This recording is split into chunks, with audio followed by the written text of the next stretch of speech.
Les vraies voix Sud Radio. 3 mots, Félix, qui sont sang-froid, majorité et désistement. L'Élysée appelle Marine Le Pen à faire preuve de sang-froid et de mesure après ses mises en garde contre un supposé coup d'état administratif, une vague de nominations avant une éventuelle cohabitation. La barre des 200 désistements franchis pour éviter les triangulaires et une majorité RN. Clôture des dépôts de candidature à 18h. Désistement aussi d'une candidate RN, mais pour une photo avec une casquette à croix gammée nazie. Et puis Jordan Bardella est moins définitif qu'avant quant au fait de ne gouverner qu'en cas de majorité absolue. Il n'exclut plus de faire l'appoint avec des divers droites ou des LR. Les vraies voix Sud Radio. Antisocial, tu perds ton sang-froid. Alors oui, c'est un peu le ton du communiqué de l'Élysée. La présidence de la République appelle aujourd'hui Marine Le Pen à faire preuve de sang-froid et de mesure. La double finaliste de l'élection présidentielle avait dénoncé un risque, je cite, de coup d'état administratif du camp macroniste en vue d'une possible cohabitation. Dans le viseur de Marine Le Pen, une vague de nominations dans la haute fonction publique. Alors la réponse de la présidence vient de tomber, je vous la livre.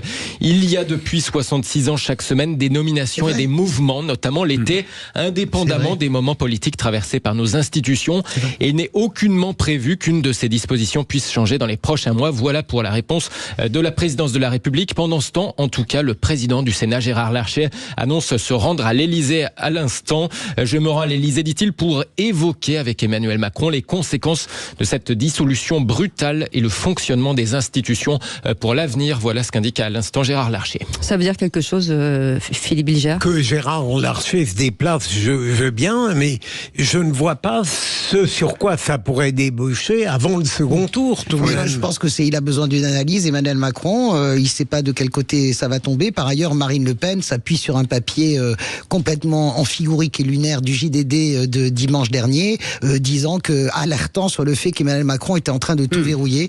Il faut arrêter.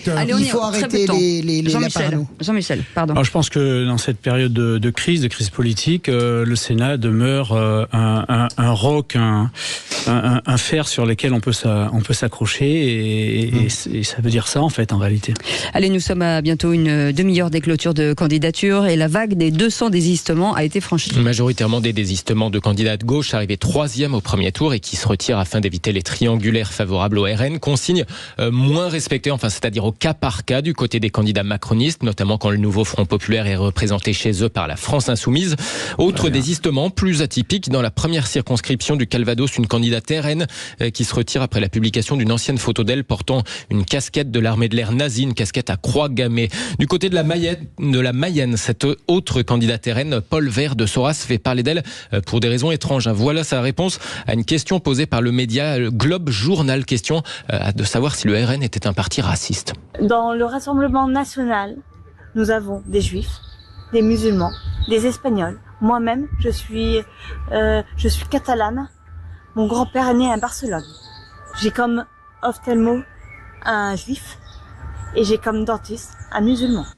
Paul Vert de Soras, candidat RN donc dans cette première circonscription de Mayenne, ici à la préfecture de la Mayenne pour le média Globe Journal. Pendant ce temps, Jordan Bardella se montre moins intransigeant sur la question de savoir s'il gouvernera sans majorité absolue. Alors il en fait toujours une condition, mais il y a un gros mais désormais, majorité absolue, avec pourquoi pas l'appoint de divers droites ou LR non ciotistes si c'était nécessaire afin d'atteindre les 289 sièges.